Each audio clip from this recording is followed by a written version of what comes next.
It is time. We must rank the palettes that I have tried recently. So I have my thoughts. Some of them, like, I'm still just a mixed bag of emotions. So we'll talk about that on the other side. But I have about 6 palettes that I have tried recently. So I want to go ahead and recap them, giving you my final thoughts on them. And yeah, so this is volume 15. Wow, volume 15. All right, so let's go ahead and jump into the video.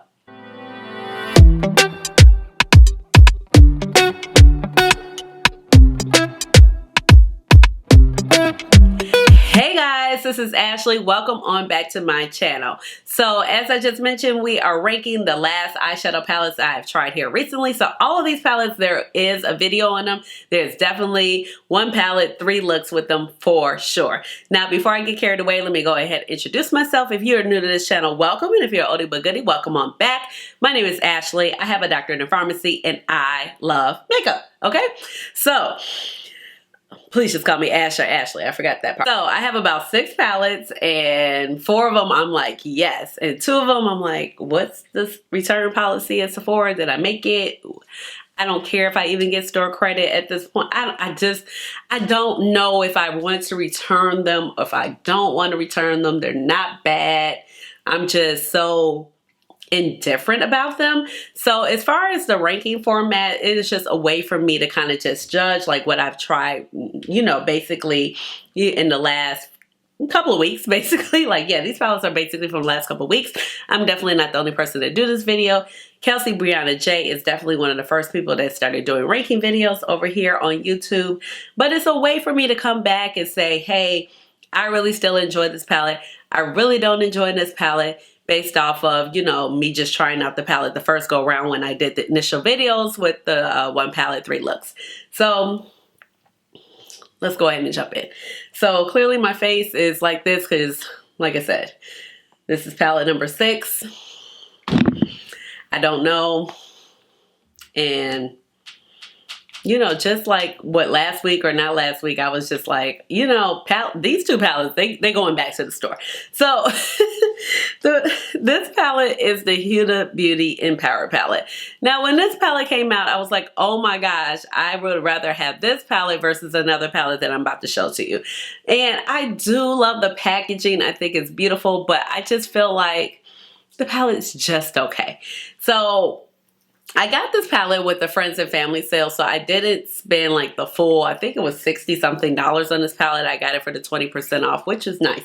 The color story is beautiful. Is it anything really exciting? No, because we've seen a lot of stuff like this. But what really drew me into this palette was probably this section right here. Now, these 2 shades are kind of like a cream gel liner.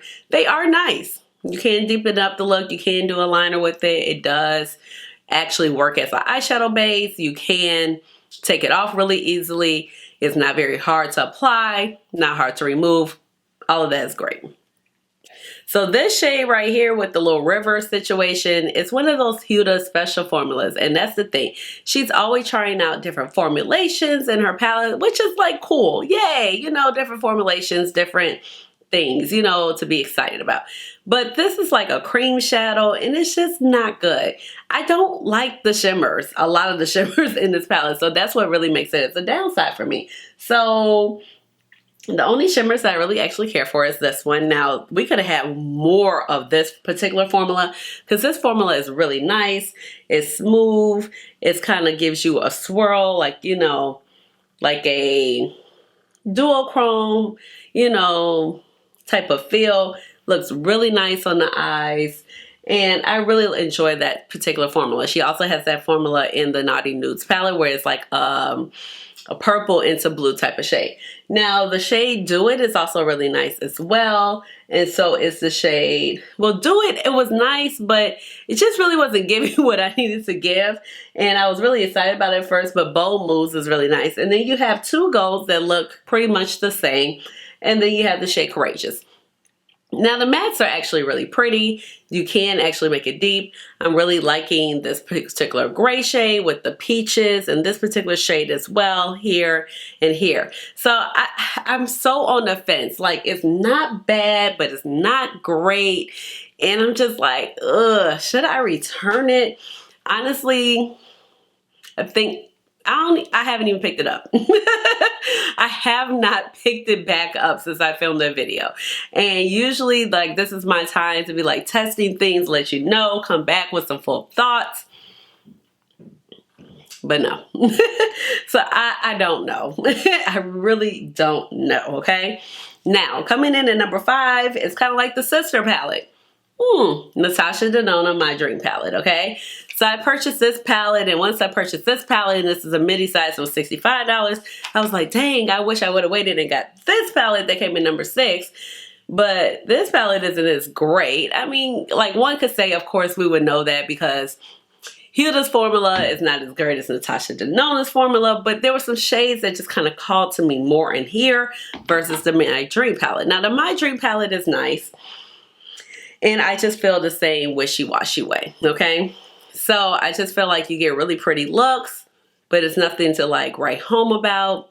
It's nothing to like ring a bell about. It's nothing to just like get all excited. Now you do have like a little multi-chrome situation right here. And then I also think, is it like Thrill? You do have the cream to powders. And one could say that you still have some of like these peachy tones in this palette, which you do.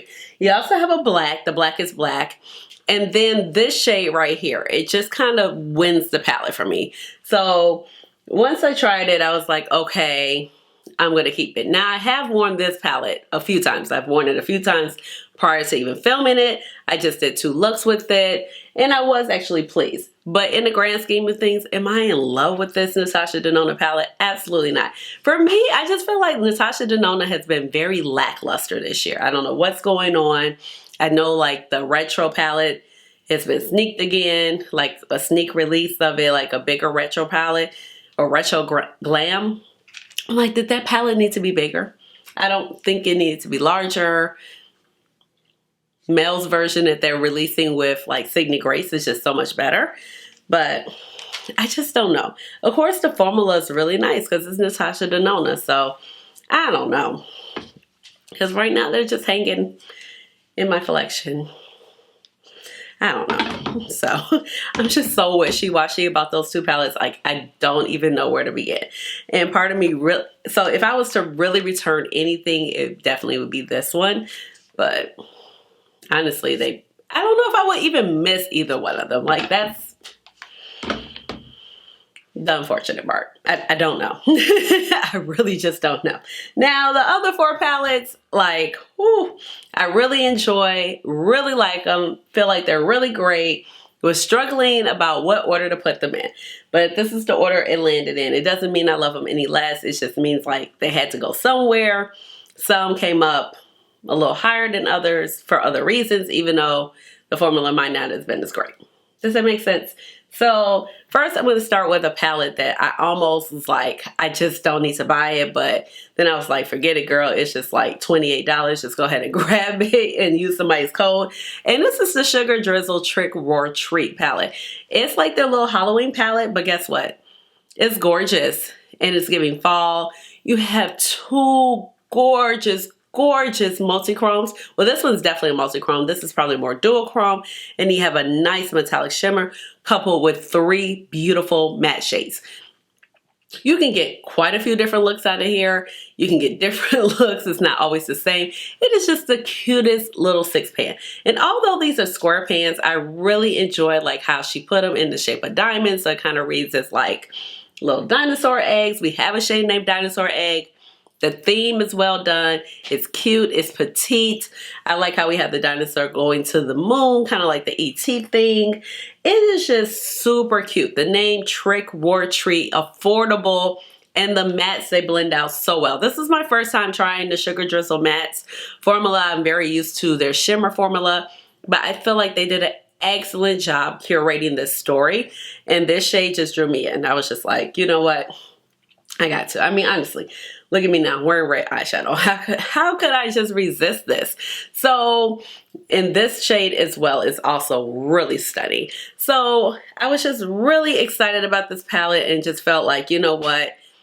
For $20-something, I'm going to go ahead and purchase it. And I'm really, really satisfied with my purchase. And I just feel like it's so cute. And I'm glad I didn't like miss out on that palette. So, number 3. this palette.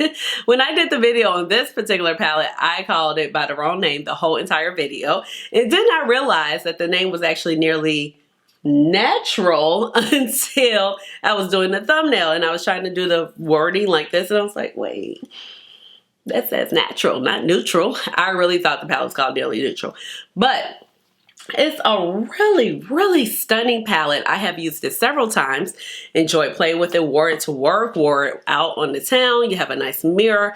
All of the matte shades are really nice, really blendable. I would say that I wish there was a matte that was a little bit deeper than one of these two, just for women of color, so you can just get a little bit more depth in the crease without having to go as dark as these two shades. You have a green, you have these light greens that goes with gold, you have plenty of rose golds. These rose golds look different, okay? They don't look the same. In addition, the shade Raw right here is just such a beautiful version of the shade that's called I want to say it's called Trick in the Urban Decay 3 palette. I really feel like this is the most elevated Urban Decay Naked 3 palette. Like, it gives me those vibes without being ashy for women of color, because in that particular palette you can only use like half of it, which is the latter half of the palette, and everything from the middle on to the first part is just like, okay, you know what I mean? Especially on women of deeper complexions. But the shimmers are really pretty. You do see some indentations, but they don't swirl around too much. You can pick them up with a brush. This palette is super solid. Like, you know, this is a palette, like, if you just want to throw something in the crease, in the outer corner, and pop on the shimmer and look good and be on your way, I think it's stunning. I like how all the shades are different. I like how we get a silver option. We got a little green. We also have the rose golds. You're not leaning too much on the shade gold, so in the mattes, they go really nice. Like I said, I will swap out one of the mattes. But overall, I'm really happy with this palette. I like the packaging. I think Doodles by the Bunny did great work on drawing the packaging. So it's a super solid palette, and I think it was really worth the money. I think sometimes with Glaminatrix, you have to be careful because sometimes the prices are listed in Australian dollars. So it can seem a lot more expensive, but when you convert it over, I think the palette was only like $40. When you pay the $20 for shipping, of course, it does come in the $60 range, but I think at first when you look on the site or you look on her Instagram page, it's quoted as being maybe $60, $80, and that's not the case. So sometimes you just have to double check the pricing and make sure that it's actually reflected in USD versus AUD. All right, this palette, I didn't know if I should put it in number 1 or if I should put it in number 2, but I have enjoyed it so much. The color story is so unique, and everything just performs how it should. I think that the one downfall is that there's not a deeper matte. So what I'm talking about here is the Klarity Kosmetics Apocalypse palette. This is one of my favorites. This is Halloween. It's bold, it's bright, it's vibrant as far as the cover, and it's giving Halloween and creepy and spooky all at the same time. The shimmers in this palette, oh my gosh. So reflective, so bold, in your face, okay?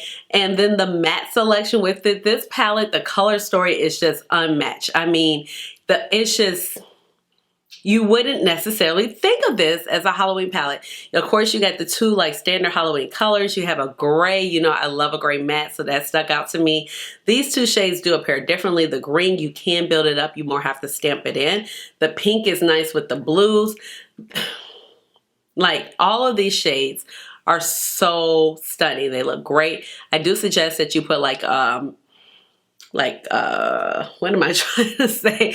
A glitter glue with them in order to get them to stick better and to increase the longevity of the shadows. But overall, this palette is super stunning. I know there's been so much like pressure from the brand. So actually when I did the video, like the pre-orders had closed, but I have been plugging it on my Instagram. The pre-order, they're doing a 3rd pre-order for it now, and that will end tomorrow, November 3rd. But I have, like I said, I've been plugging it on my Instagram, letting people know, like, hey, you need to get this palette. If you're interested, they had to bring it back because they just had so much demand. I think that is just also one thing that can be definitely a downside to purchasing smaller indie brands, it's like they can't keep things around forever. You know, sometimes they got to do the pre-orders because they need the money in order to produce the products.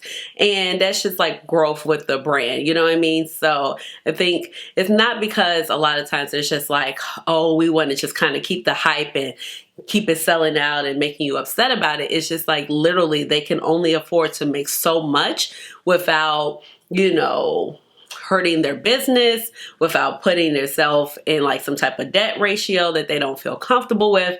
And I mean, like I said, it's just starting up, you know, they're independent brands, they're small brands. There's usually 1 or 2 women when it comes to these brands. So they don't have infinite amount of budgets. And you know, materials are definitely going up. This palette was a little bit more expensive. I think it was like at a $50 range compared to usually other Klarity cosmetic palettes because of the multi-chromes also. But I think they did a fabulous job. And I think rightfully so, like people are like begging them to bring it back. I definitely understand why. I am in love with this palette. The formula is so nice. The best shimmers. Only thing that kind of just grinds my gears, I'm like, y'all, these pan sizes don't need to be this big. They just don't. So they could probably save some money on production costs when it comes to that. I don't understand the reasoning why. I feel like if you are on to Klarity Cosmetics, you're probably a makeup junkie like me, and you are purchasing from here, here, and here, and here, and you have a lot of eyeshadow, and it's just no way you're going through all these shades. So they can really bring it down to regular pan sizes. So that leads me to number 1. And number 1, I'm wearing a combination of this particular palette and also Mothership 5. So this right here is the Celestial Nirvana palette, the Mothership Mega. This is the holiday release for 2022. And I've been doing a series with this particular palette where I've been pairing it with my other Motherships. And I feel like that's where this palette particularly pulled ahead. I've had so much fun playing with these matte shades. The matte shades in here are the matte shades we've been asking for. We have literally been begging her for navy and purple and green. And am I totally satisfied? No. But I still want a few more. But like using these mattes with some of the other palettes have totally elevated the look. So gorgeous, gorgeous palette. When I first saw it, I was like, oh my gosh, like, thank you. Thank you. I was so concerned when I saw this outside pink. I was like, oh, excuse me. I was so concerned. I saw the pink. I was like, oh Jesus, it's going to be so much pink. Now, it's still a lot of gold. It is a lot of gold, okay, in this palette, all right? And, you know, the palette is actually set up in 3 different 6 pans. So you have one here in the middle and then right here at the fall end. I would definitely say that this half of the palette is definitely my favorite. I'm so in love with this green matte. It's very easy to blend out. Oh my gosh, the look that I did with these particular shades with Mothership 10, the new one that just was like, The purples, the blue, the navy blue, gorgeous. This aquamarine shade is really gorgeous as well. This shade is a silent sleeper. And then this rose gold is really pretty also. I'm not so in love with this shade. This copper is kind of like we've been there before. So some of the shimmers in this palette I feel like are just okay. But if you also combine this particular palette with the holiday release from last year that had the more colorful shimmers in it, it's like, okay. It's kind of like yin and yang. It's like you get best of both worlds. I just feel like we really needed this palette to fill in the gaps with the other palettes because there's been so many times I'm like, if I just had a navy matte, like, whew, if I just had a purple matte, if I just had a green matte. So as far as the color stories that I like the best out of this palette, like I said, these 2, I feel like they're also the most solid when it comes to the shimmers. This shimmer is really pretty as well, but it looks, well, on my finger it looks very pigmented, but I remember putting it on my eyes and it wasn't giving a lot of pigment. So I don't know, maybe I had to break the shell of this particular shade, but this one is a little harder pressed. I don't always enjoy that particular formula when she puts it in the Mega Motherships where it's a more stickier formula for the shimmers. But let me tell you, these mattes in here are absolutely gorgeous. And I've just been having the best time pairing this palette with my other Mothership palettes. Now, I feel like this palette is super solid within itself. to a degree. I do feel like it does, like if you're a person like me that you want to mix and match, it does kind of like stretch your creativity and can be a little hard to work with at the same time. But if you stick within the color stories, it's actually pretty much spelled out for you. So it's coming in at number 1 because I'm like, girl, if you didn't give us some color, if it was the same old pinks and the bronzes, and don't get me wrong, it's a lot of bronze in that palette, I was just gonna have to be like, you know what, I might just have to pass, and I didn't want it to. Now, I definitely did pass on the 2.5 pans that she put out because I was like, it's pretty, but you know, it's more of basically the same that we have. So let me know down below, which ones do you like? Which ones are you excited about? Did you pick up any of these palettes? I'm still so on the fence about the Empower palette and the My Dream palette. I don't even know what to do with myself. So I don't know, but leave me a comment down below. Give me this video a big old thumbs up. Hit the notification bell so you know when I come out with a video, which will be soon. And last but not least, subscribe to my channel because you know I would love to have you here in my little makeup family. And with all of that being said, you already know what time it is. It's time for the chair dance. Chair dance. Hey, hey, hey, chair dance. Chair dance. Hey, chair dance. All right, y'all. Bye.